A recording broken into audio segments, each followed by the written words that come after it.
नमस्कार। हिंदी व्याकरण की कक्षा में आप सभी का पुनः स्वागत है। हम पढ़ रहे हैं पाठ 5 शब्द निर्माण और उसका ग भाग समास। पिछली वीडियो में हमने समास को जाना कि समास किसे कहते हैं कि जब परस्पर संबंध रखने वाले दो या दो से अधिक शब्दों को जोड़कर एक नया शब्द बनाया जाता है, तो इस प्रक्रिया को हम समास कहते हैं। और हमने समास के जो 3 भेद हैं, तत्पुरुष समास, कर्मधारय समास और द्विगु समास, ये 3 समास हमने पिछली वीडियो में पढ़ लिए थे। द्विगु समास के जहाँ जो पूर्व पद है, पहला पद है, वह संख्यावाची होता है और एक से अधिक का बोध कराता है। अब हम चलते हैं समास के अगले भेद पर और वह है द्वंद्व समास।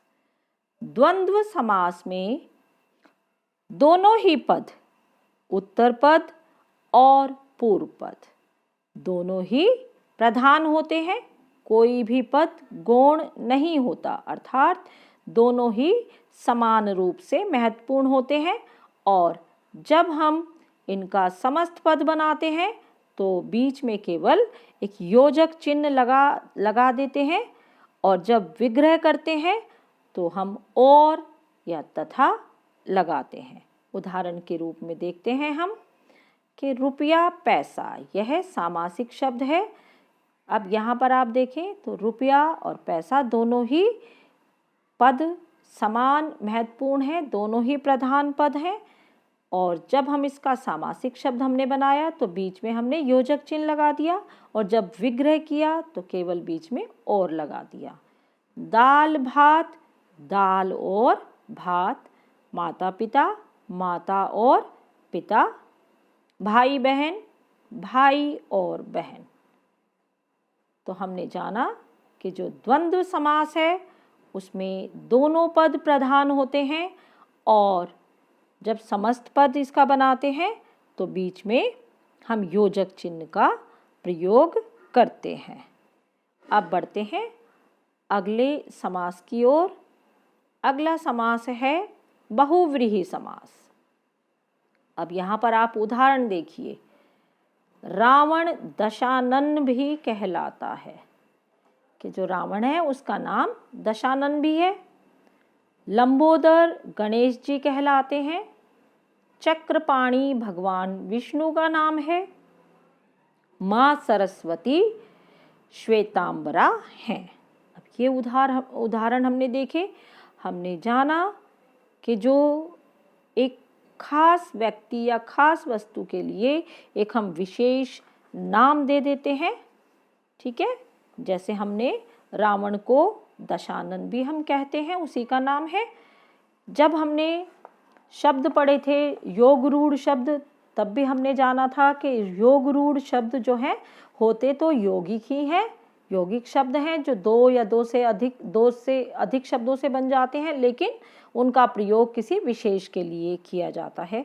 तो इस जो समास में जो बहुव्रीहि समास है उसमें भी बिल्कुल यही बात है कि इस समास में जो दोनों पद हैं, उत्तर पद और पूर्व पद, दोनों ही प्रधान नहीं होते, बल्कि किसी तीसरा पद प्रधान होता है। अर्थात जो समस्त पद होता है वह कोई अन्य ही अर्थ की ओर, अन्य किसी विशेष की ओर संकेत करता है, वहाँ पर बहुव्रीहि समास होता है।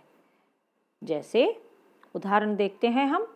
चक्रधर, चक्र को धारण करने वाला अर्थात विष्णु। चतुर्भुज, 4 भुजाएं हैं जिसकी, यहाँ भी विष्णु को ही हम चतुर्भुज या चक्रधर कहते हैं। पीतांबर, पीला है अंबर जिसका, ठीक है। श्री कृष्ण जी के वस्त्र पीले होते हैं तो श्री कृष्ण को पीतांबर भी कहते हैं। इसी प्रकार दशानन, दश है आनन, आनन का अर्थ होता है मुख जिसके, अर्थात रावण।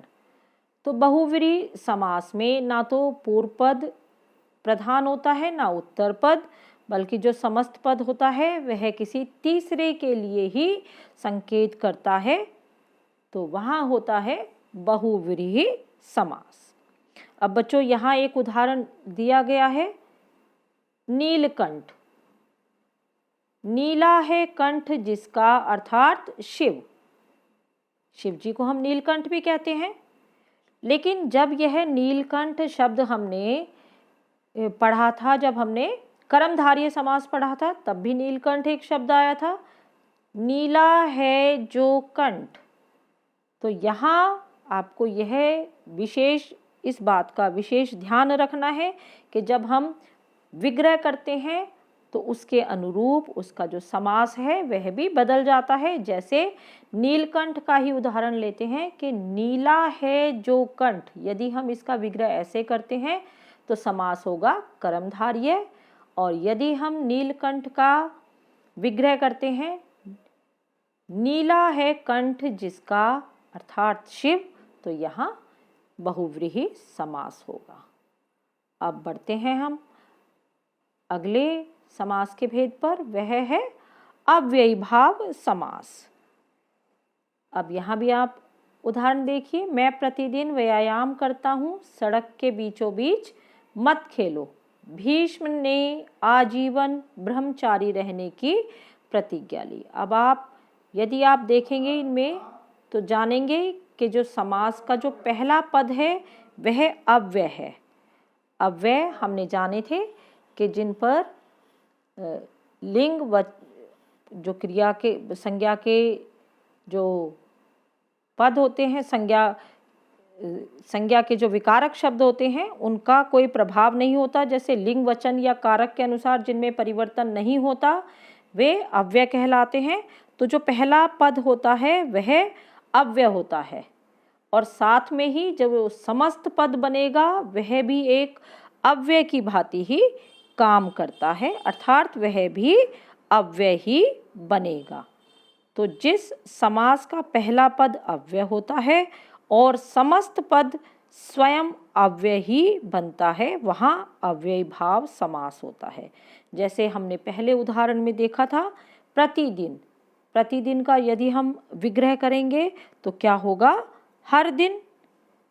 हर दिन, तो आप यदि देखें तो प्रतिदिन जो समस्त पद है वह भी एक अव्यय ही है। इसी प्रकार रातों रात, रात ही रात में। प्रत्येक, प्रत्येक का विग्रह होगा एक एक या प्रति एक। यथा संभव, जैसा संभव हो।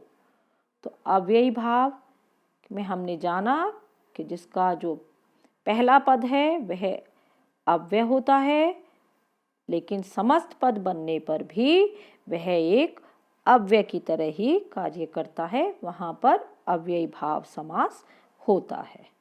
तो बच्चों ये तो थे समास के 6 भेद। अब हम बढ़ते हैं इसके अभ्यास कार्य पर। अभ्यास कार्य को हम शुरू करते हैं। जो प्रश्न 1 है उसमें आपको हर प्रश्न के 4-4 विकल्प दिए गए हैं, सही विकल्प को चुनना है। पहला है सेवा मुक्त, तो इसका विग्रह होगा सेवा से मुक्त। इसी प्रकार अकाल पीड़ित, क्या विग्रह होगा, अकाल से पीड़ित। सिर दर्द, सिर में दर्द। और जीवन मुक्त, जीवन से मुक्त। यदि हम युद्ध भूमि का विग्रह करें तो युद्ध के लिए भूमि होगा। अब बढ़ते हैं अगले प्रश्न की ओर। अगले प्रश्न में आपको यहाँ पर कुछ समस्त पद दिए गए हैं, उन्हीं का विग्रह करना है और साथ में समास का नाम भी बताना है। हस्तलिखित का यदि विग्रह करेंगे तो हस्त से लिखित या हस्त द्वारा लिखित आएगा, तत्पुरुष समास है। ऋण मुक्त, ऋण से मुक्त, यहाँ भी तत्पुरुष ही समास है। और रसोई घर तो हमने उदाहरण में किया ही था, रसोई के लिए घर, तत्पुरुष समास। नील गगन, नीला है जो गगन, है जो शब्द आ गया और यहाँ विशेषण और विशेष्य है तो कर्मधारय समास होगा। इसी प्रकार सप्तऋषि 7 ऋषियों का समूह द्विगु समास, गंगा जल, गंगा का जल तत्पुरुष समास। सुख दुख, सुख और दुख द्वंद्व समास। गिरिधर, गिरि को धारण करने वाला, गिरि अर्थात पहाड़ को धारण करने वाला कौन होगा? कृष्ण। यहाँ कृष्ण की ओर इशारा किया गया है तो बहुव्रीहि समास होगा। और आजीवन, जीवन भर, यह एक अव्यय है तो अव्ययी भाव समास। अब अगले प्रश्न में आपको क्या करना है कि एक एक वाक्य दिया गया है, पहले उस वाक्य में से हमें एक समास, एक ऐसा सामासिक शब्द, सामासिक पद या समस्त पद छांटना है और फिर उसका विग्रह करना है। चिड़ीमार ने चौराहे पर एक अनोखा पक्षी देखा, तो चौराहा यहाँ पर क्या है? समस्त पद है और 4 राहों का समूह। राजकुमार ने भरपेट भोजन किया, भरपेट समस्त पद है और विग्रह हो गया पेट भरकर। रीटा रसोई घर में भोजन पका रही है, रसोई घर समस्त पद है, रसोई के लिए घर इसका विग्रह है। इसी प्रकार राधा कृष्ण की अद्भुत छवि देख भक्त मुग्ध हो गए, तो राधा कृष्ण कौन सा?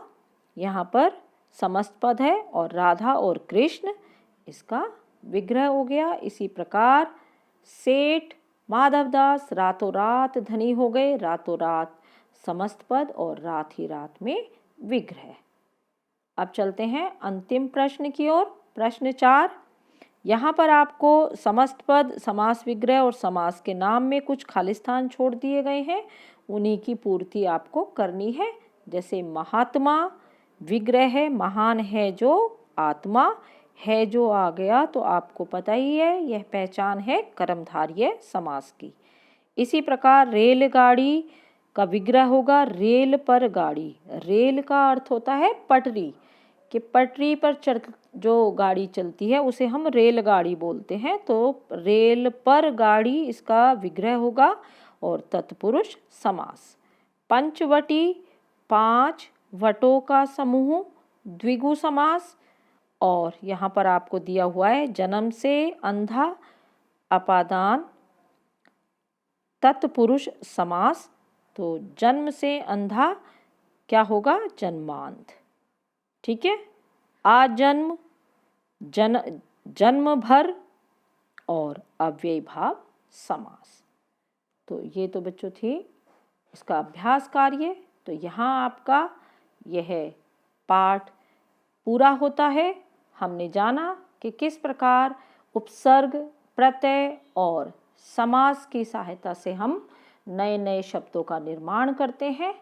तो आपका पाठ 5 शब्द निर्माण यहाँ पूर्ण होता है। धन्यवाद।